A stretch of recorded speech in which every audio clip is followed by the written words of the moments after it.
네, 조금 전 국방부가 북한의 핵 포기를 위해서 가능한 모든 조치를 취하겠다고 밝혔는데요. 우리 군의 강력한 대응 방안이 예상됩니다. 네, YTN 정영태 개관 해설위원과 왕선택 통일외교안보 전문기자와 함께 분석해 보겠습니다. 안녕하십니까? 네, 안녕하세요. 위원님께서도 앞서 우리 국방부의 대응 방안 보셨습니다만 어떻게 평가하시겠습니까? 저는 뭐 북한의 그 핵 위협 여기에 대해서는 이미 1차 핵실험하고 난 다음부터 여기에 대한 대비책이라고 하는 것은 뭐 다방면으로 이미 그 세워오고 있지 않느냐 하는 것입니다. 그런데 이번에 발표한 내용도 그것을 다시 확인하는 그런 그 계기는 분명히 됐고, 그러나 단 하나 우리가 더 그 추가한다고 한다면은 그럼 지금 이제 5차 핵실험까지 왔고 이것이 또 핵탄두 실험, 그냥 핵시험이 아니라 핵탄두 실험이라고 한다는 것은 이것은 이제 실전 작전 배치까지 그 가능한 정도의 것으로 일단은 북한이 스스로 밝혔고 또 물론 확인은 해야 됩니다만은 그런 가능성까지 지니고 있다. 이래 본다면은 이제 한미 동맹 차원에서 이것을 이제 해구산 제공이라든가 이 소위 평시 해구산 제공도 될 수가 있겠죠. 그렇다면 이것을 이제 억제 차원에서 어떤 것이 나올까, 보다 더 강력한 형태의 것이 나올 수도 있겠다라고 하는 그 뉘앙스가 사실 있었고요. 그러나 이제 뭐 군 당국에서 직접적으로 밝힐 것은 못 되지만, 그러나 우리가 예상을 해봤을 때 필요성이라는 차원에서 얘기해봤을 때 이제는 이제 그 한반도에 전술핵 배치라고 하는 그 정도까지도 가야 되지 않느냐 하는 정도의 그 뭔가 우리가 그 대비책이 필요하겠다는 생각도 사실 듭니다. 네. 원유철 새누리당 의원도 우리도 즉각 핵무장해야 한다 이런 얘기 오늘 또 했거든요. 그런데 이제 핵무장론 자체는 이번에 5차 핵실험 이후에 더 확산되고 심화될 가능성이 사실 있습니다. 왜냐하면 이제 우리가 독자적 그 북한의 그 핵에 대해서 대응 능력을 갖추겠다 이래 했는 건 물론 이제 여기에는 뭐 핵무장도 하겠다까지는 그거는 우리가 너무 소위 그 과장하는 것 같고, 그러나 일반 그 전문가들이라든가 여러 가지 정치인들이라든가 이런 어떤 정치권에서는 사실은 그 북한의 핵에 대해서 직접적으로 그 단호한 대응에 맞서려고 하면은 역시 핵이 필요합니다. 자, 그렇다는 논리 하에서 아마 핵무장론의 어떤 그 필요성이라든가 이 목소리가 훨씬 더 커지지 않겠느냐, 뭐 그런 차원에서도 정치권에서도 상당히 그 뜨거운 감자로 부상할 가능성이 굉장히 크다 이래 볼 수가 있습니다. 네. 왕선택 기자, 네네. 앞서 우리 그 워싱턴, 뭐 베이징 특파원들이 쭉 보도는 했습니다만은 앞으로 그 대북 조치, 추가적인 대북 조치가 좀 강화될 것 같은데 각국에 어떻게 나올지 예상할 수 있을까요? 단기적으로는 유엔 안보리 대응을 중심으로 움직일 것 같습니다. 그래서 기본적으로는 뭐 한국과 미국을 중심으로 해서 유엔 안보리 긴급 소집을 요청을 하겠고요. 당연히 열릴 것 같습니다. 유엔 안보리가 열리게 되면은 새로운 대북 제재 결의를 채택하는 문제가 논의가 될 것입니다. 새로운 대북 제재 결의에 기존에 지난 3월에 채택됐던 2270호가 사실 가장 강력한 제재라고 했는데 그거보다 한 단계 더 높은 그런 결의를 채택하는 문제를 놓고 미국, 중국 또 이런 나라들이 좀 협의가 있을 것 같습니다. 네. 무엇보다도 뭐 중국의 역할이 결정적이겠죠? 그렇습니다. 지난 3월에도 사실 핵실험을 1월에 했고 3월 3일쯤에 했으니까 거의 2달 만에 유엔 제재 결의가 채택이 됐습니다. 그 오랫동안 그렇게 협의를 끈 것은 중국이 너무 과도한 제재를 하면 안 된다라고 하는 의견이 있었기 때문입니다. 이번에도 새로운 제재 결의를 하고 강도 높은 제재 결의를 채택은 하겠지만 너무 과도한 제재는 안 된다라고 하는 중국의 기본 논리는 여전히 지속될 것 같습니다. 그렇게 됐을 때 미국이나 우리 한국 정부와는 의견의 차이가 있을 것이기 때문에 이것이 지난 1월, 2월의 상황이 재현될 가능성도 현재로서는 배제할 수 없다. 그렇게 봐야 되겠습니다. 네. 자, 앞서 국정원이 국회 정보위에서 북한의 핵 소형화 능력이 예상보다 빨랐다 이런 얘기를 했거든요. 지금 5차 핵실험, 지난 그 4차까지 핵실험하고 좀 다른 점이 있다면 어떤 걸 주목해서 봐야 될까요? 네, 지난 4차 핵실험의 특징은 북쪽에서 수소탄 실험에 성공하였다라고 주장한 내용입니다. 물론 북한의 주장을 우리가 다 믿을 수는 없습니다. 과장이 상당히 많거든요. 그렇지만 북한이 수소탄에 대한 어떤 어떤 요소는 들어갔을 거라고 하는 게 일반적인 관측입니다. 예. 수소탄이라고 하는 것은 일반적인 원자폭탄 1차적인 것과 달리 융합 기술이 동원이 됐기 때문에 엄청난 위력을 가져올 수 있는 기술이거든요. 예. 그렇기 때문에 4차 핵실험은 수소폭탄의 요소가 들어간 질적 발전에 대한 문제가 관심사였는데 이번에 북한의 발표를 보면 핵탄두 실험을 했다고 주장을 했습니다. 네. 핵탄두 실험을 했다는 이야기는 곧 미사일 꼭대기에 탑재를 할 수 있을 정도로 소형화시켰다. 그리고 경량화시켰다라는 말을 간결하게 표현한 것이거든요. 그럼 바로 무기화할 수 있다는 그런 얘기잖아요. 그렇죠. 예. 지금 이 문제는 지난 2달 이상 진행된 북한의 연속된 미사일 실험과 밀접한 관련이 있습니다. 지금 이 핵실험과 지난 며칠 동안에 이어진 미사일 실험이 연관된 것이죠.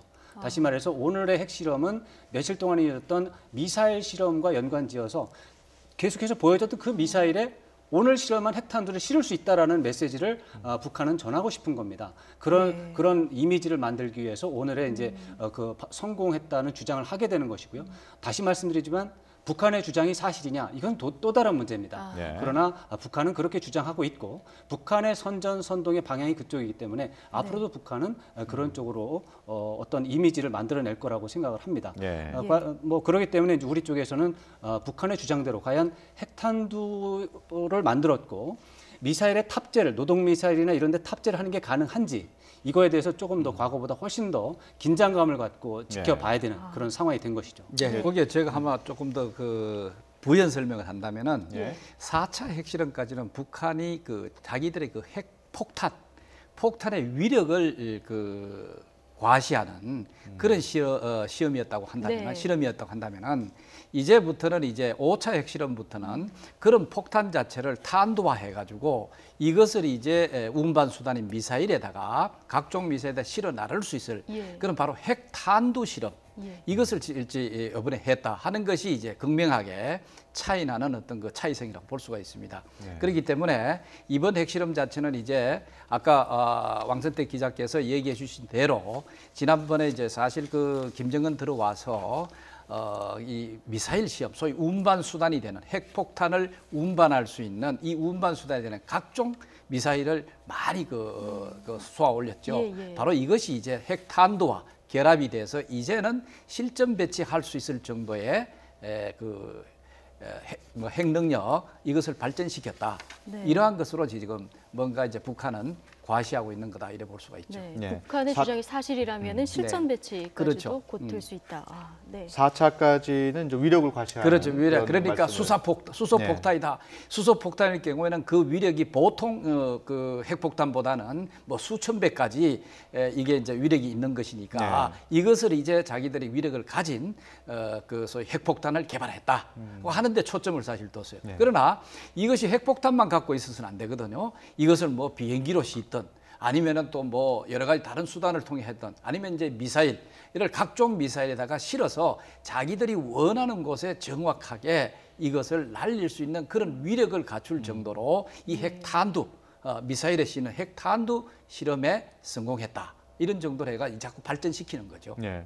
10킬로톤이란 위력인데요. 지금 10킬로톤의 이제 위력이 실질적으로 킬로톤 차원에서도 위력이 많이 늘어났죠. 뭐 일간에는 뭐 17킬로톤까지도 얘기하는 곳은 사실 있습니다만은 지금 우리가 공식적으로 밝히는 건 10킬로톤입니다. 뭐 이것은 뭐 쉽게 얘기한다면은 기존의 6, 7킬로톤 여기에도보다는 훨씬 더 늘어난 위력이라고 볼 수는 사실 있습니다. 그렇군요. 네. 자, 오늘 북한 조선중앙TV 발표 내용을 보면요. 핵탄두 폭발 실험 성공했다 이렇게 주장하는 거 외에 또 그 이유에 대해서 미국의 핵전쟁 위협으로부터 자위적 조치를 한 거다. 그렇죠. 이런 명분을 쌓는 이런 얘기가 이번에도 빠지지 않았거든요. 그렇죠. 예. 북한은 뭐 70년 내내 하던 얘기입니다.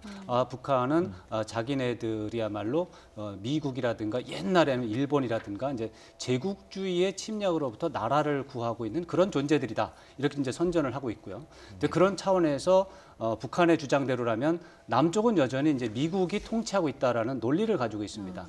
그렇기 때문에 미국은 한반도에서 물러나야 되고 그 미국 남쪽을 그야말로 이제 통치하고 있는 미군은 그야말로 어떤 민족의 자주성 이런 것들을 침해하고 있고 또 나아가서 북한을 침략하려고 해마다 이제 그 군사훈련을 하고 있다라고 이제 선전을 하고 있는 것이죠. 이게 북한의 논리입니다. 이 북한의 논리에 따르면 북한은 지금 미국의 도발 가능성에 대해서 위협을 느끼는 존재가 됩니다. 북한의 주장에 따르면. 네. 그렇기 때문에 북한은 가공할 미국의 무기에 대항하기 위해서 생존하기 위해서 핵무기를 만들었다 이렇게 주장하는 것이거든요. 이러한 논리 속에서 오늘의 그 자위적 조치라는 말도 나오는 것입니다. 그러니까 북한의 입장에서는 뭐 이런 논리를 그야말로 70년 동안 간직하는 것이고 이런 것들은 앞으로 계속될 거라고 예상이 됩니다. 네. 그 핵실험 간격이 좀 좁아진 것과 관련해서 네. 일부에서는 좀 김정은이가 과격한 거 아니냐는 얘기도 있고 네. 일부에서는 현 상황에서 북한이 그럴 수밖에 없다는 의견도 있거든요. 네. 어떻게 보십니까? 북한이 핵무기를 왜 만드느냐에 대해서는 물론 여러 가지 설명이 있습니다만 가장 신뢰성이 높은 것은 1991년도 12월 달에 북한 내부에서 있었던 최고 인민군 지도자 회의에서 김정일과 김일성 등이 이런 식으로 결론을 내렸다고 하는 것이죠. 냉전 이후에 북한이 고립되어 있는 상황 속에서 생존을 하려면 핵무기가 좀 필요하다. 미국과 수교가 되어 있지 않았기 때문에 미국과 같이 거대한 국가와 대결을 해서 생존하려면 핵무기가 필요하다라고 하는 한쪽의 의견이 있고 그 핵무기를 직접 만드는 것은 고립의 길을 가고 있기 때문에 그러지 말고 협상을 통해서 외교적인 협상을 통해서 북미 수교 협정하고 또 평화협정 해결해서 정상적인 국가가 되자라고 한 또 한쪽의 의견이 있었습니다. 그래서 그 당시의 결론이 일단은 핵무기를 만들어 보되 혹시라도 그 좋은 조건 말하자면 평화협정을 체결하고 북미 수교를 하고 주한미군이 철수하는 상황이 생긴다면 그때는 핵무기를 동결한다. 이런 이제 조건부 핵무기 개발 정책을 만들어 놓고 지금까지 추진을 해왔던 것이죠. 네. 그러니까 북한과 미국 간에 어느 정도의 협상 국면이 되면 동결시킵니다. 유보하다가 협상 국면이 깨지면 다시 개발하는 것이죠. 그러니까 1994년부터 2002년까지는 동결 국면이었죠. 그러나 2002년에 제2차 핵 위기가 나서 그 파기가 되니까 그때부터 만들기 시작했던 것이죠. 그랬다가 2007년, 2008년도에 잠깐 협상 기간이 있었습니다. 그때 또 유보합니다. 그랬다가 이것이 2008년도 말에 이제 어떤 그 검증 문제 때문에 이제 파기가 됐는데 2009년 이후에 다시 계속해서 이제 개발을 하는 그런 상황이 되는데 이것은 뭐 김정은의 특별한 문제가 아니고 북한의 기본적인 전략입니다. 핵무기는 북미 수교가 안 된 상황에서 평화협정 체결이 안 된 상황에서 핵무기는 필요하다. 다만 좋은 조건, 평화협정에 대한 협상이 있거나 하면은 동결은 할 수 있다. 근데 지금 북한의 입장에서 원하는 협상이 없기 때문에 개발을 계속하는 것이죠. 예. 이런 분위기에서 지금 유엔에서 계속 대북 압박을 하고 있지 않습니까? 네. 이런 조치가 네.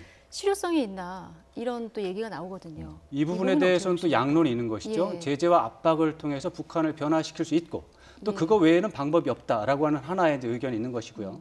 과거의 경험을 보면은 북한이 제재와 압박을 통해서 변한 적도 없고 특히 중국이라는 배후 국가가 이런 지정학적 상황을 이용해서 북한을 붕괴시킬 수가 없는 상황에 조건이 있기 때문에 제재와 압박이라고 하는 것은 근본적인 한계가 있다. 그렇기 때문에 제재와 압박 가지고는 어렵다라고 하는 또 다른 의견이 있는 것이죠. 지금 시간이 거의 다 돼가기 때문에 끝으로 짤막하게 지금 가장 큰 관심이 중국이 어떻게 나올 거란 예상인데 우리 위원께서는 중국이 어떻게 나올 걸라고 예상을 하십니까? 기본적으로 그 대북 제재 조치에 소위 이제 유엔 안보리의 대북 제재 조치 자체가 보다 더 심화되고 보다 더 이제 높아질 그런 가능성이 분명히 있습니다. 이러한 대북 제재 조치, 유엔 안보리 차원의 제재 조치 하는 데는 적극적으로 여기에 동참하리라고 사실 봅니다. 그럼에도 불구하고 공개적으로 자꾸 밝히는 것은 역시 육자 회담이라든가 이런 대화로 풀어야 된다고 하는 그런 공식적인 또 자기 태도를 보일 가능성이 사실 크죠.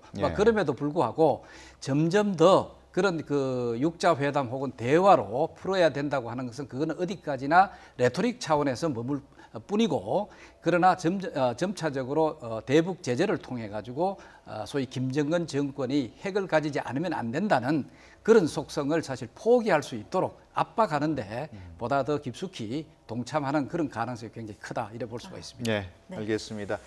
지금까지 YTN 정영태 개관 해설위원 그리고 왕성택 기자와 함께 얘기 나눴습니다. 오늘 말씀 고맙습니다. 고맙습니다. 네.